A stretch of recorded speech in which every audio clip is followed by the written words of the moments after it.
Toujours le même exercice ici.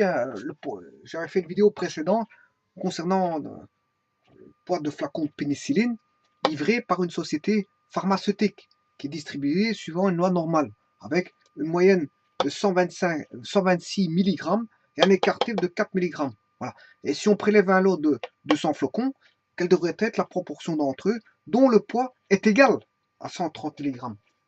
J'avais recherché, la vidéo précédente recherchait quand est-ce que c'était supérieur à 130 mg. Ici, je vais rechercher quand c'est égal à 130 mg. Ben, c'est vrai que dans les lois normales, on regarde souvent quand c'est plus grand, plus petit, mais bon, c'est déjà un peu plus rare quand on regarde quand c'est égal. Bon. Alors, quand c'est égal, ben, ça veut dire qu'il faut aller chercher une valeur propre, une valeur intrinsèque. Je veux dire, bon, 130, il faut l'approcher. Il faut juste l'approcher, c'est tout. Alors, comment est-ce que je peux approcher 130? Mais à l'unité près, ben, je vais me situer entre deux valeurs très proches de 130 pour, on va dire, être le plus proche de 130 mg. Et pour ça, 130, bon, je peux prendre 129,5, voilà. Et bien sûr, ça c'est la variable x, ou grand X, hein, de la population. Voilà. X et ben, 120, si je prends un écart de 0,5, je prends un écart de 0,5. Voilà, X, voilà, pour qu'il soit compris entre 129,5 et 135. C'est une façon de dire bon, que je vais prendre ceux qui sont proches de. Voilà, qui sont coincés entre 129,5 et 135. En fait, il y a 130 qui est coincé là-bas.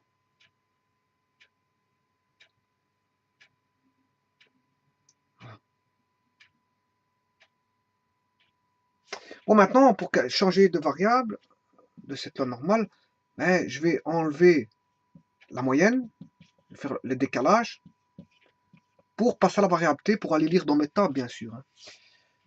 Voilà, parce que moi, c'est une variable t que je dois aller voir dans des tables de réduction, de décalage et de réduction. Là, je fais le décalage, et comme c'est un écart type de 4, je divise par 4 pour avoir un écart type de 1 pour la variable t. Alors, pour la variable x, c'est un écart type de 4. Mais pour ma loi où je vais utiliser, je vais dire mes tables, là c'est une loi normale, centrée en 0 et d'écart type 1. Donc je dois diviser tout par décentré par rapport à la moyenne qui vaut 126.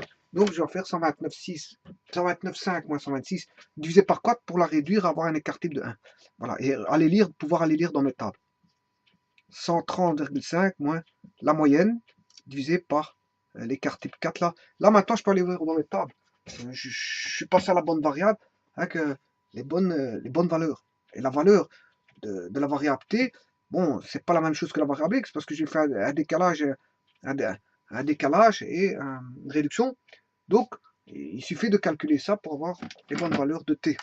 Donc, t doit être compris entre combien et combien? 129,5 moins 126 divisé par 4.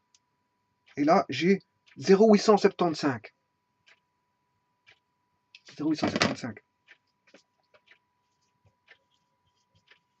Voilà. Et la variable t là, qui est ici, c'est 130,5 moins 126 divisé par 4. Ce qui fait 1,125. Voilà, donc 1,125. 1,125. Donc t doit être coincé entre ces deux valeurs-là. Et il faut que, pour les coincer, ben, là, c'est comme, bon, t doit être inférieur à 1,125.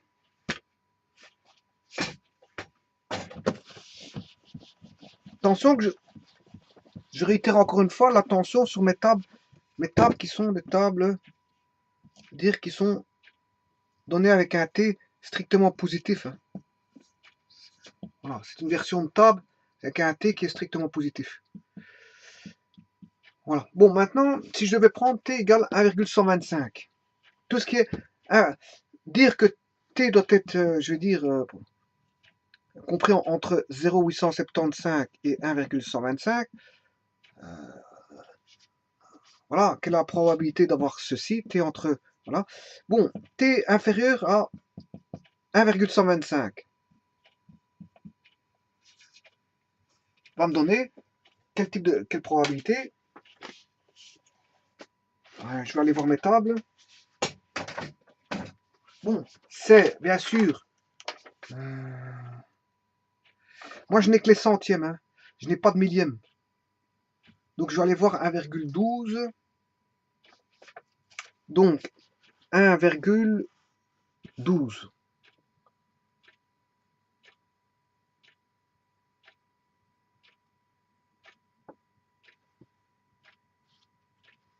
Non, 1,1. 1,1 et 2. Voilà. Donc 1,1 et 2 centièmes, ce qui fait 1,1 il est là, et 2 centièmes il est ici. L'intersection de 1,1 et 2 centièmes me donne 0,3686.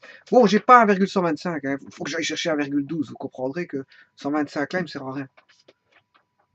Parce que j'ai des tables qui sont données au centième. Voilà. Donc 1,12, on a dit combien? 1,1 et 2, 0,3686. Donc, ça va me donner inférieur, pour t inférieur à 1,12, c'est égal à combien? 0,36, 36,86. Voilà. Bon, maintenant, pour t supérieur à 0,875. Bon, 0,875, c'est toute la partie là. T supérieur à 0,875, c'est toute la partie par là. Au-dessus de 0,875. Or, comment faire mon calcul? Pour avoir cette partie-là, je dois prendre la probabilité totale. 1, ça c'est 1.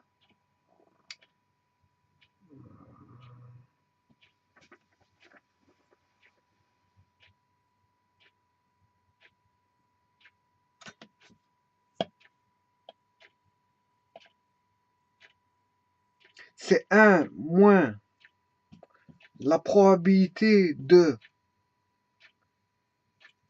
pour t inférieur à 0,875. Voilà. Donc c'est la probabilité d'avoir ceci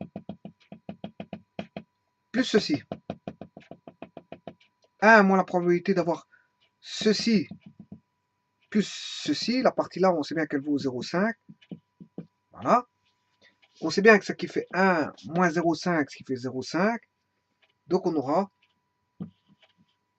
0,5 moins la probabilité d'avoir t inférieur à 0,875, j'aurai la partie là.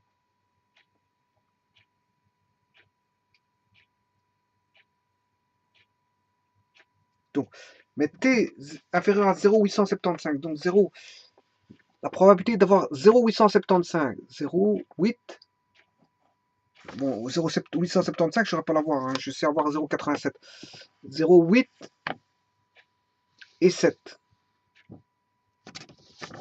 0,8 et 7, c'est qui va me donner 0,3078. 0,5 moins 0,3078.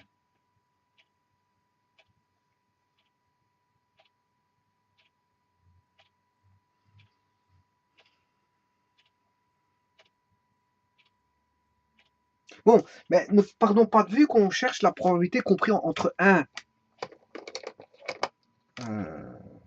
La probabilité ici. Voilà. Bon, ne partons pas de vue ceci. Ouais, donc en fait, il n'y a même pas besoin de faire ce calcul-là. Hein. Je cherche ça, j'ai pas besoin de ça. Pourquoi? Parce que la probabilité pour t inférieure à 1,12, elle va de là à là. Voilà.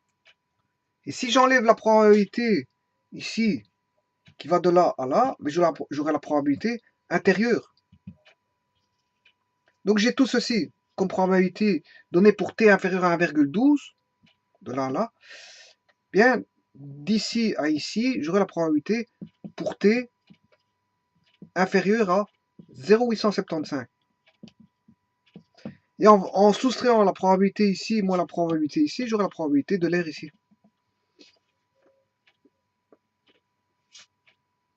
Donc ceci moins ceci va me donner l'intervalle que je cherche entre 1,125 et 0,875. Donc cherchons, je viens de trouver celle. Recherchons la probabilité pour que t soit inférieur à 0,875, c'est-à-dire 0,87. Je vais chercher 0,87, ce qui fait 0,3078. 0,3078. Voilà. Maintenant, je fais la somme des deux. Je fais la différence des deux. Celui-là qui va de là, l'air qui va de là à là, moins l'air ici, va me donner l'air rouge. L'air pour t inférieur à 1,125, c'est celle-là. L'air pour t inférieur à 0,875, c'est celle-ci. Voilà. Et si je fais l'air verte moins l'air blanche, l'air verte moins l'air blanche qui est juste derrière, ben j'obtiens l'air rouge. Voilà. Donc ici, je vais faire 0,3686 moins, je vais faire la différence des deux. 0,3686 moins 0,3078. Faisons le calcul. 0,3686. Bon, je vous dis en passant, ça va être une probabilité parce qu'on va obtenir 130 mg pile poil. Bon, ça va être une petite probabilité. Alors, 0,3686 moins 0,3078. Voilà, j'ai 0,0608. Je sais pas si on a vu. Hein. 0,0608. Voilà. Donc, 0,0608. Ce qui fait combien de pourcents? 6%. Environ 6% pour avoir 130 mg. 130 mg, c'est environ 6%.